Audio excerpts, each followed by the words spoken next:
I want to do a strange video for you now because I am in the midst of a big yarn reorg, and I wanted to show you uh, what that looks like. It's horrifying to look at. If you're thinking to yourself, wow, Deb lives like an animal. Yeah, that's kind of on point today.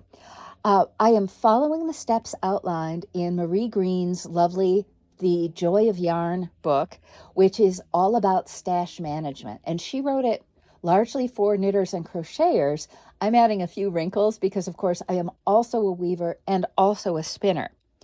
So I have finished the pull-out phase of this process where you truly find every scrap of yarn in your stash and just put it somewhere so that you can sort through it.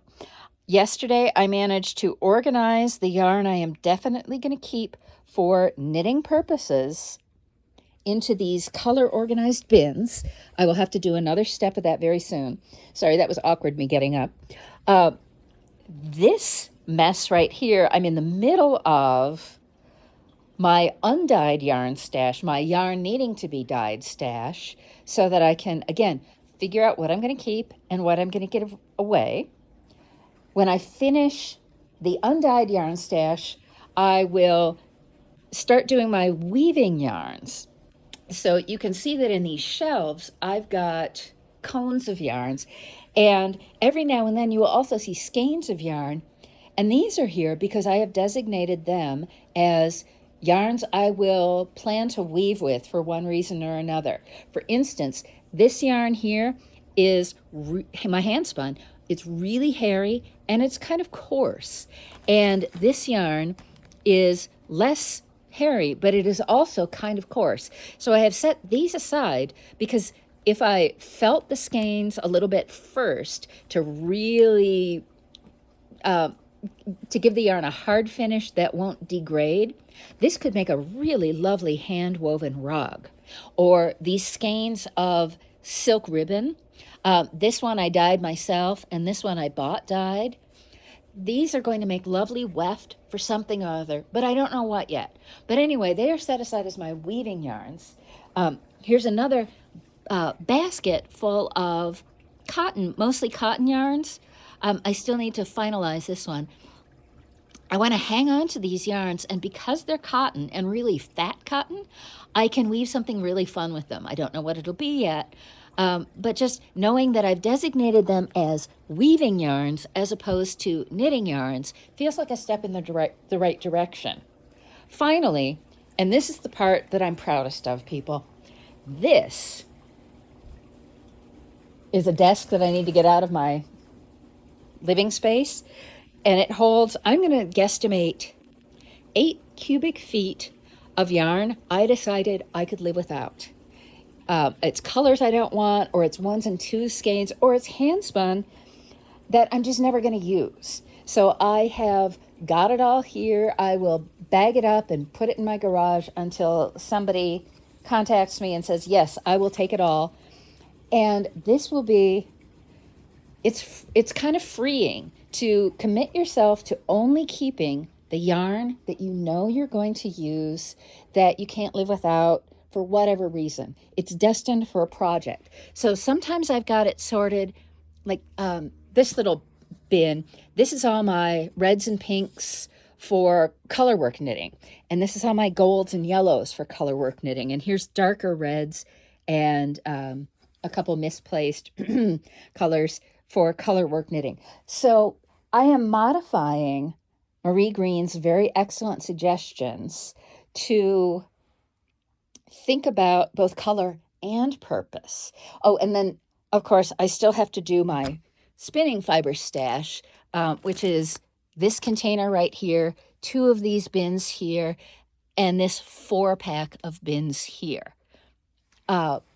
So sorting through everything, deciding what you're going to keep. Oh, this collection. This is sweater quantities. worth of yarn in various places. And I discovered not too long ago that you can buy these wonderful reusable, they're zip ties with tags. And if you don't use the locking side of the tag, you can reuse the tag over and over again. And you can write on it and you can wipe off the writing and reuse it. Oh, it's the best thing ever. So because my yarn world is so complicated between things I need to dye and things I need to, in some places, skein, make into cakes, whatever it is, I am going to sort my yarn stash and fiber stash by purpose and then color. And unless it's a sweater amount quantity, and then I will keep it in its own project bag that is labeled with a tag so that I don't have to dig through all the bags to find the thing I want. Marie Greene's whole point, and is a brilliant one, is arrange your stash so that every time you walk into it, it feels like you're walking into a yarn shop. And all you have to do is pick the thing you want off the shelves. So that is my goal. I came to this realization partly because I want to start weaving from my stash, and also because I hit this really strange place where suddenly I had finished one slow knitting project, this immensely cabled sweater from an Alice Starmore pattern, one knitting project from a from handspun yarn, and then, of course, my cardie woven from my handspun yarn. And I had nothing queued up and ready to go. I hadn't swatched for my next knitting project.